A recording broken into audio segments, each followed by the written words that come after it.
Hello guys! Continue tayo sa story ng 1 Samuel.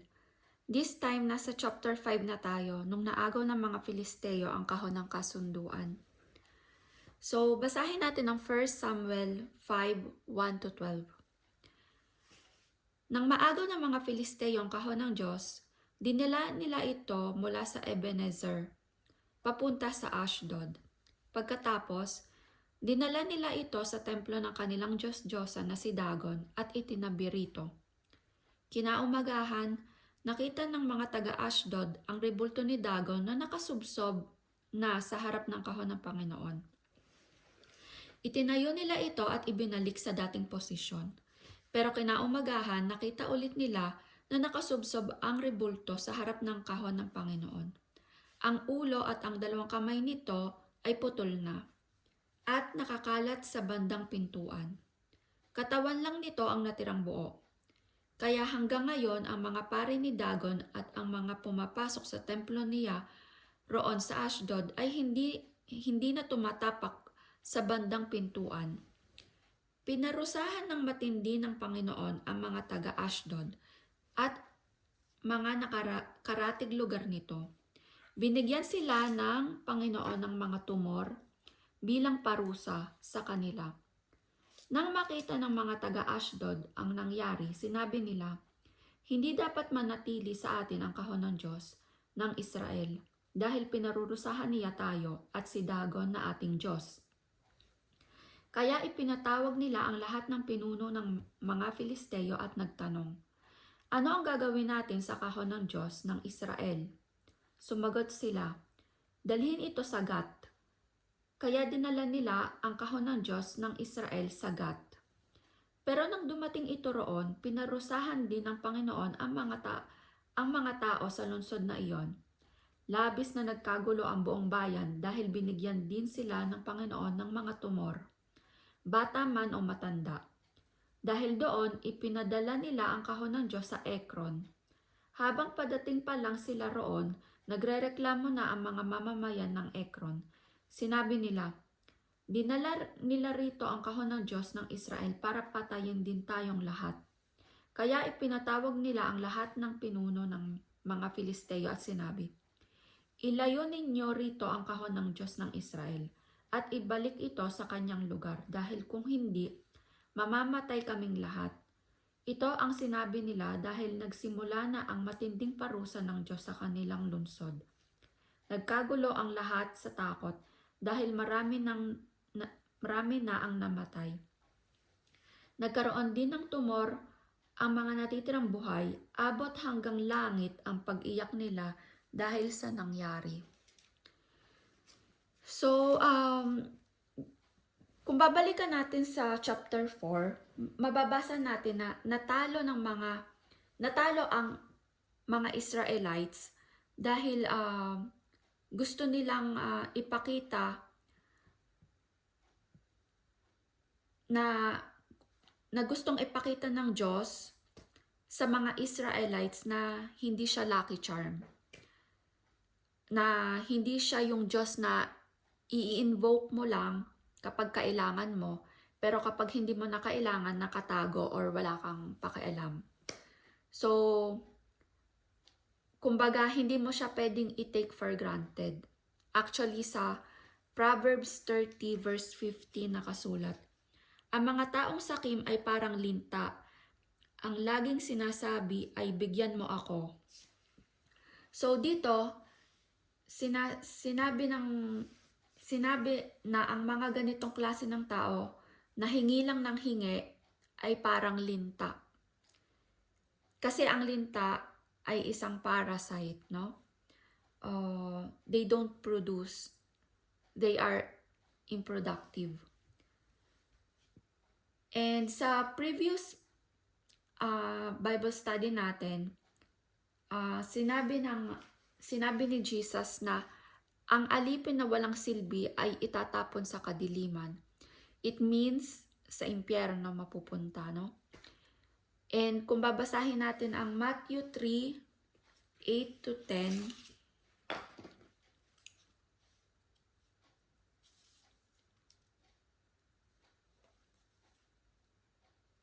Kung tunay na nagsisisi kayo sa inyong mga kasalanan, patunayan ninyo ito sa inyong mga gawa.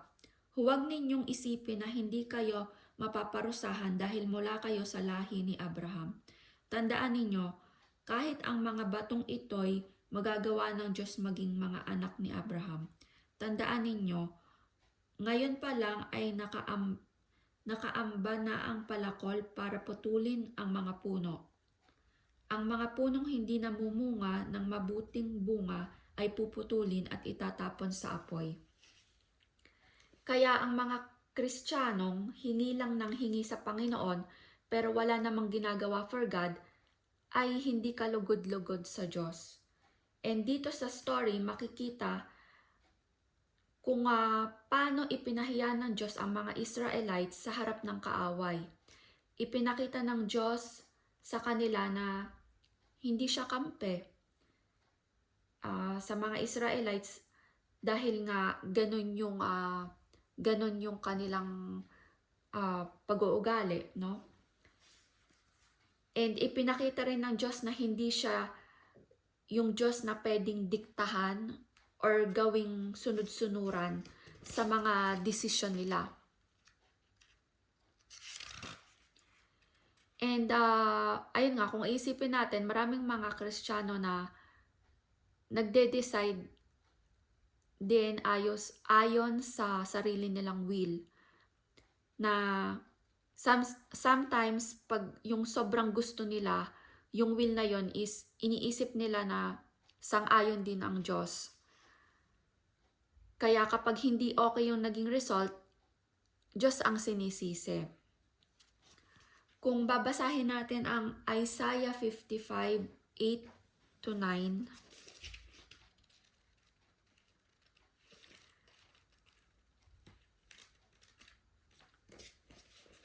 Wait lang, hanapin ko lang ha.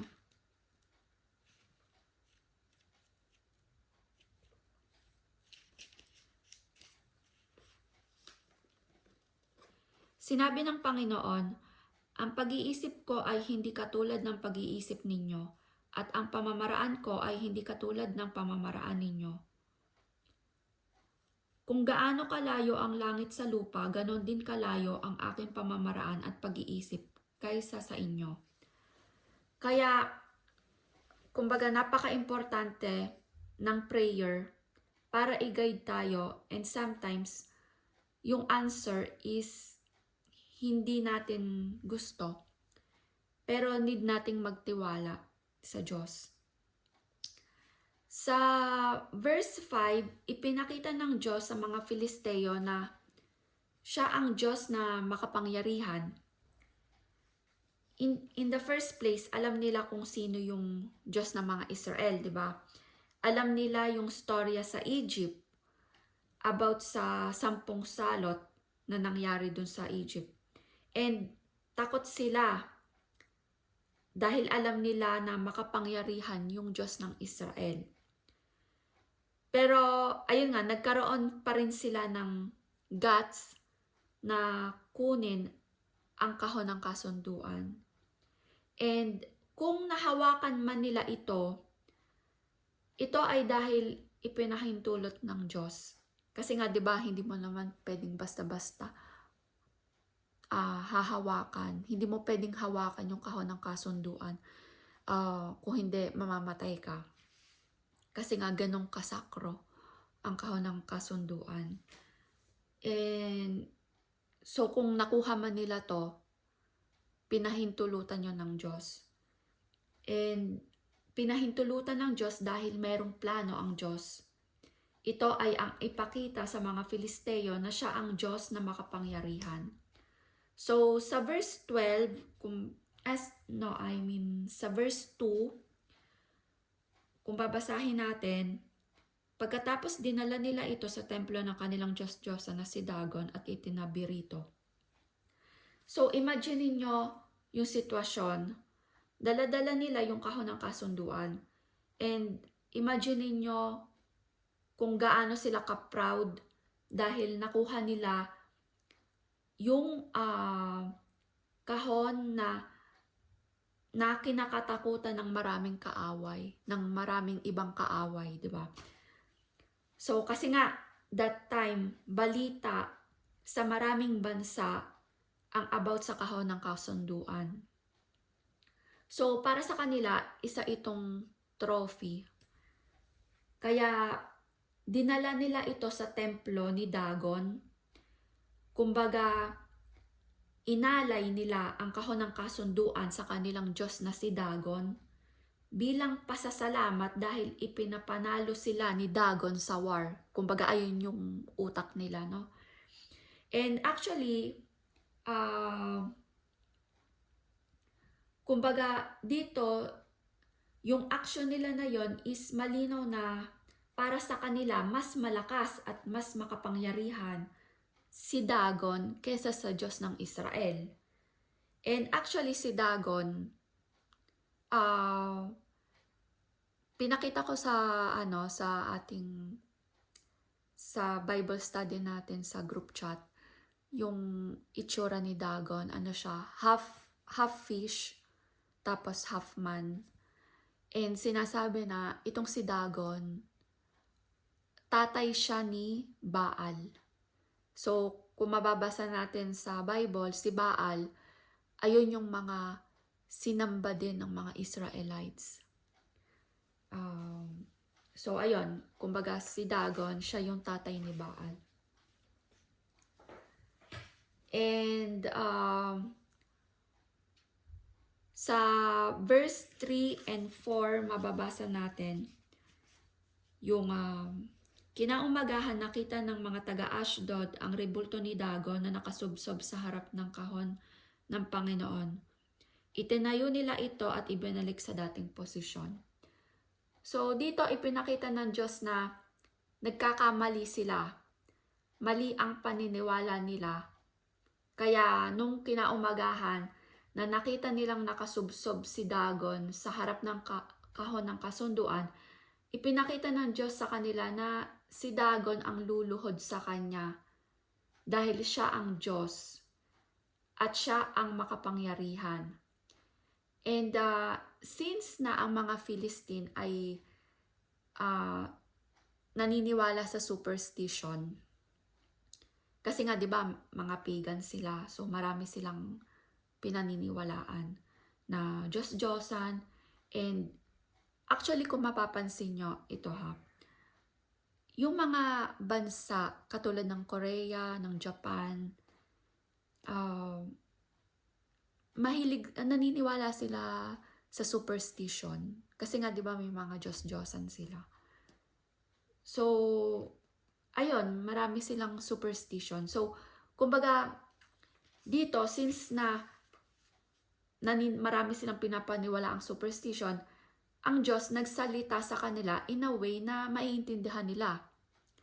So, in this case, dapat gets na nila na there's something supernatural na nangyari. Kasi napaka-weird na wala namang gumagalaw nung rebulto. Bigla na lang bumagsak yung rebulto ni Dagon tapos nakasubsob pa sa harap ng kahon. Kumbaga, weird pa yung position, 'di ba? Kumbaga, hindi ito accidentally na nahulog.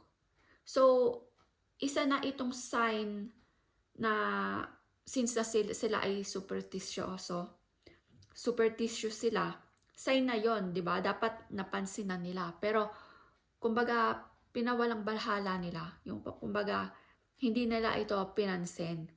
Kasi ayaw nilang tanggapin yung katotohanan. And ayun nga, sa panahon natin ngayon, maraming ganitong tao. For example, mga Katolik. Actually, marami akong in-evangelize na Katolik, pero they refuse kasi ayaw nilang baguhin yung paniniwala nila. Sinasabi nila na ever since Catholic na sila, yung family nila Catholic, bata pa lang siya, Catholic na siya, ganon. So, kumbaga, hindi na sila mag-change pa ng religion. And meron pang nagsabi sa akin one time na solid siya kay Mama Mary. So, kumbaga, wala siyang, ayaw na niyang pakinggan yung, yung truth, di ba? Kasi di ba kung gusto mo malaman yung katotohanan, hahanapin at hahanapin mo yung katotohanan, di ba? Pero kung ayaw mo at gusto mo lang yung paniwalaan yung gusto mong paniwalaan, hindi ka na magre-research pa, di ba? So, meron ako nakausap na tao na ganon, na sinabi niya na, hindi, solid ako kay Mama Mary, wala akong pakialam doon sa sinasabi mo, ganon. So, ayun nga, kasi nga sinasabi ko na si Jesus lang, wala nang iba. And kung babasahin natin yung Isaiah 40:12-25,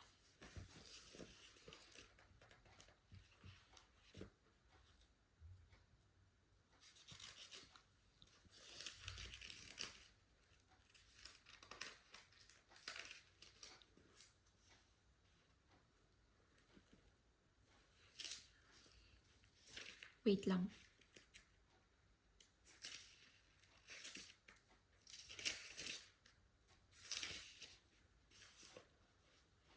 Sino ang makakatakal ng tubig sa dagat sa pamamagitan ng kanyang mga palad? O makakasukat ng langit sa pamamagitan ng pagdangkal nito? Sinong makakapaglagay ng lahat ng lupa sa isang lalagyan o makakapagtimbang ng mga bundok at mga burol? Sino ang makapagsasabi ng nasa isip ng Panginoon o makapagtuturo sa kanya kung ano ang dapat niyang gawin? Kanino siya sumasangguni para maliwanagan at sino ang nagturo sa kanya ng tamang pagpapasya? Sino ang nagturo sa kanya ng kaalaman o nagpaliwanag sa kanya para kanyang maunawaan? Wala. Para sa Panginoon, ang mga bansa ay para lamang isang patak ng tubig sa timba o alikabok sa timbangan. Sa Diyos, ang mga pulo ay parang kasinggaan lamang ng alikabok. Ang mga hayop sa Lebanon ay hindi sapat na ihandog sa kanya at ang mga kahoy doon ay kulang panggatong sa mga handog. Ang lahat ng bansa ay baliwala kung ihahambing sa kanya. At para sa kanya, walang halaga ang mga bansa. Kaya kanino ninyo maihahambing ang Diyos? O saan ninyo maitutulad? Maitutulad nyo ba siya sa mga Diyos-Diyosang inukit ng tao at binalutan ng ginto ng platero at pagkatapos ay nilagyan ng mga palamuting pilak na kwintas? O sa matitigas na rebultong kahoy na hindi basta nabubulok na ipinagawa ng taong dukha bilang handog? Ipinagawa niya ito sa magaling umukit para hindi bumuwal. Hindi nyo ba alam o hindi ba ninyo napakinggan? Wala bang nagbalita sa inyo kung paano nilikha ang mundo? Nilikha ito ng Diyos nang nakaupo sa kanyang trono sa taas ng mundo. Sa paningin niya, ang mga tao sa ibaba ay parang mga tipaklong lamang. Iniladlad niya ang langit na parang kortina o parang isang tolda para matirhan. Inaalis niya sa kapangyarihan ang mga pinuno ng mundo at ginagawang walang kwenta. Para silang mga tanim na bagong tubo na halos hindi pa nagkakaugat. Hinipan sila ng Panginoon at biglang nalanta at tinangay ng buhawi na parang ipa. Sinabi ng banal na Diyos, kanino ninyo ako maihahalin tulad? Mayroon bang katulad ko? Kaya yung mga Katolik na nagdadasal sa mga santo, for example, si Padre Pio, si Mama Mary, sa Lourdes, or San Cristobal, San Pablo, etc. Kumbaga, hindi sila pwedeng mamagitan between man and God. Ay ngayon sinasabi ni Ellie, di ba? Sinong pwedeng mamagitan? Si Jesus lang dahil si Jesus ay God. Siya ang Diyos na nagkatawang tao. Kung babasahin natin sa 1 Timothy 2:5 nakasulat.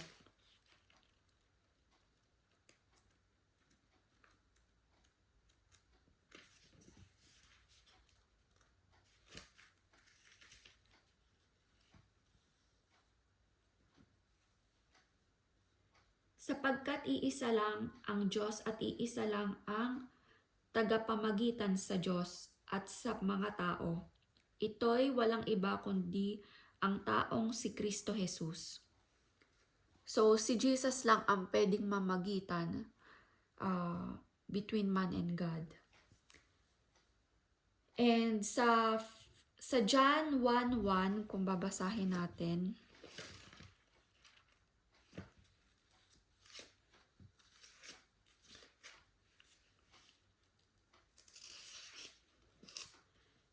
nang pasimula, naroon na ang tinatawag na salita. Ang salita ay kasama ng Diyos at ang salita ay Diyos. Tapos sa verse 14, nakasulat, nagkatawang tao ang salita at namuhay na kasama natin. Nakita namin ang kadakilaan niya bilang kaisa-isang anak ng Ama. Puspos siya ng biyaya at pawang katotohanan ang mga sinasabi niya. So, si Jesus yun, no? So, malinaw na si God ay si Jesus na nagkatawang tao.